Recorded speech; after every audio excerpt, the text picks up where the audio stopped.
So now we're going to talk about a couple of specialty topics, the health savings account and educational savings accounts. So what is a health savings account? It's basically a tax advantaged account. And one of the requirements is that you have to have an HSA eligible health plan to take advantage of this. So before you can contribute to this HSA account, you have to be enrolled in an HSA eligible healthcare plan. So what is the HSA? It is a tax advantage savings account. The contributions are tax deductible. You can invest the HSA contributions, which grow tax free. So this is kind of like the traditional and a Roth IRA in that once the contributions are in this HSA, you can trade in and out. You don't pay tax on the investment income that is generated. And so, it's a pretty big tax advantage. And the funds can be withdrawn tax-free if used for qualified medical expenses. So the idea here is you put money into this account, you can invest it, and typically, a lot more healthcare expenses happen when you're older. So this is kind of a way to generate savings that you can use for your healthcare expenses when you're older. So you can take out the funds from the HSA even when you're younger. There's no age limit, but they have to be for qualified medical expenses. Another topic that's worth covering is education savings accounts and 529 plans. So these are for education expenses. So what is an ESA? So it's a trust account that has several tax advantages. Um, One advantage, though, that it does not have is that the contributions are not tax deductible. However, the dispersed funds are tax-free as long as they're used for educational expenses, and the educational expenses are less than the disbursement. The main advantage is that the funds can grow in the ESA tax-free, so you can trade, and the investment income is not taxed. And so this is a trust account, meaning there is basically a beneficiary who you have to name. So if you are a parent and you're setting up the ESA, yeah, it has to be for a beneficiary like your child, for example, and they must be 18 when this ESA is established. So uh, it's basically a trust account that's specifically for saving for kids or grandkids' uh, educational expenses down the line. The max contribution is $2,000 per year, and it's also subject to an income-based phase-out. So if you're high income, you may not be able to take advantage of this particular tax advantage account. 529 plan is another type of savings account that has some tax advantages for education. So it's a college savings plan. There's no contribution limit, so that's a pretty big advantage, and there's also no income phase out, so this is open to everybody. However, it's not self-directed. There are just limited investment options. It's kind of like the employer-sponsored 401k plan, where you have certain investment options and you have to just pick, and you can't really move in and out of them easily. They're not, they're kind of mutual fund kind of investment options, and so there's just limits to where you can put this money, and there's also some fees that are associated with these accounts and these investment options, so there's some drag from fees. The contributions are considered gifts for tax purposes, and there are limits to gifting, which we're going to talk about on the next slide, but for the purposes of the 529 plan, whatever you put in there is considered a gift. And even though there's no contribution limit, we're going to see kind of there is a limit on the tax advantage you can get because they're considered gifts in the next slide when we talk about gifts and other topics related to estate planning. Okay, so let's wrap up by talking a little bit about estate planning and gifts.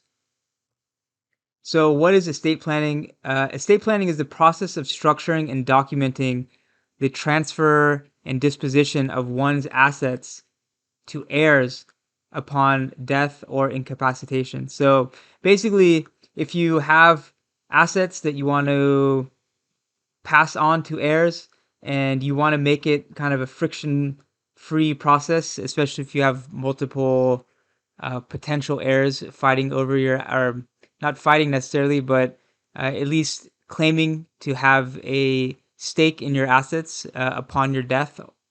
It's worth investing time up front to document exactly how you want your assets to be disposed of upon your death.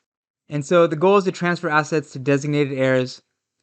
And so there's different things to consider. So control, ease of management, and minimization of frictional costs, including taxes. So control. So, who is going to control the asset? Are your heirs going to be responsible and knowledgeable enough to manage whatever assets that they're going to receive as part of your estate planning? And if not, is there a way to structure it in such a way that there is a third party that will manage the assets on behalf of your heirs? So, control is a important consideration, and it's going to be based on the individual circumstances. There's also things like, if your potential heir gets married and then divorced, will the ex partner of your heir have access to whatever assets or have a claim on your assets upon the divorce? So there's different things that you have to consider when setting up your assets to be kind of allocated when you die. Ease of management. So, again, this is kind of related to the control where, if you want something that's easy for your heirs to manage, maybe you just, if you have a bunch of real estate, you sell all of it and you put it into stock, which is easier to manage. So there's some thought process into what the assets are and how to structure it in a way that's easy for your heirs to manage upon your death, especially if they don't have the expertise. And then there's also some tax considerations, uh, because there's estate taxes up to a certain amount. The limit is very large, so it typically is only going to affect very wealthy people.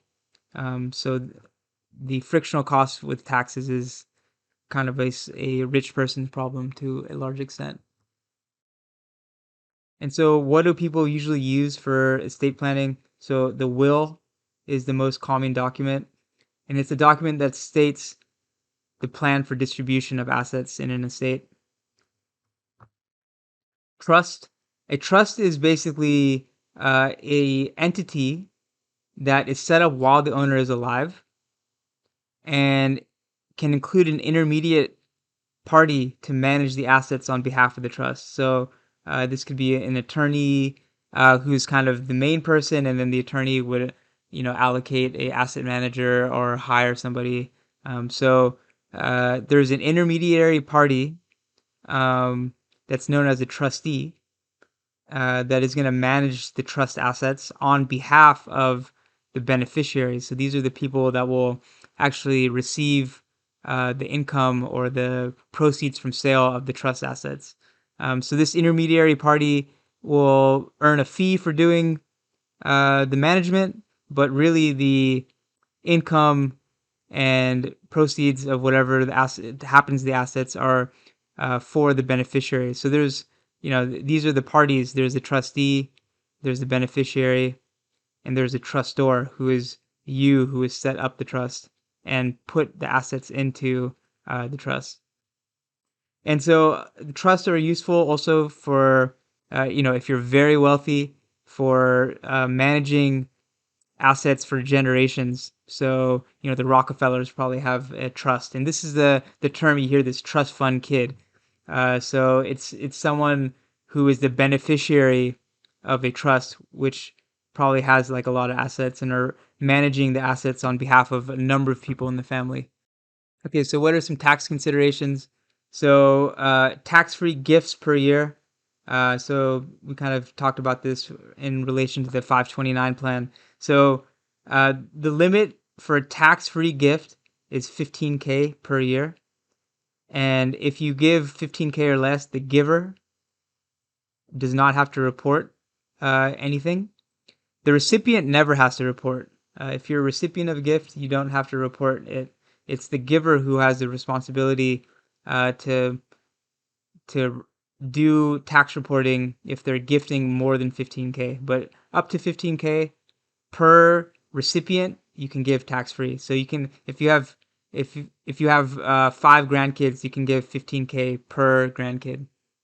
And then estate tax. So when you die and you're transferring your assets to heirs, there's an exemption on of $11 million, where you can basically transfer up to $11 million of assets tax free, and it's 22 million for married couples to pass their assets to heirs income tax free. There's also this really big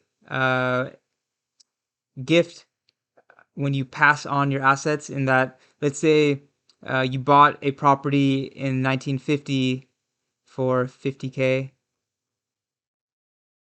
and when you die it's gone up to 500K, and then you're going to give it to your heir. So let's say your heir sells it in the next year for 600K. So if you had done this and there was no heir, you would have this as your tax basis. And for calculating the capital gain, you would have 600K minus 50K. You'd have 550K in capital gains to pay tax on. Okay. However, because the heir got it when it was worth only 500K, and they're selling it for 600K, they got the step up in basis, meaning it goes from 50K as the tax basis to 500K, which is the market value when the heir took ownership. And so when they sell it for 600K, instead of paying capital gains on 550, they're only going to pay it on 100K because they only made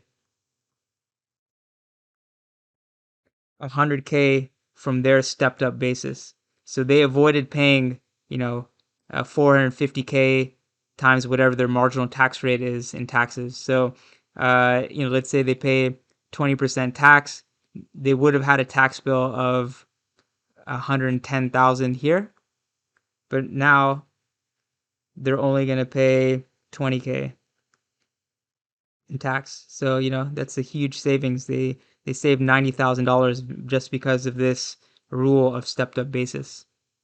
And so this is, a way that wealth is transferred between generations. The step up base is not only for real estate; it's for stock too. So if this had been 50K in stock, and when the heir took over, the market value was 500K, the step up in basis would also happen with the stock. So it's with all assets that are passed on.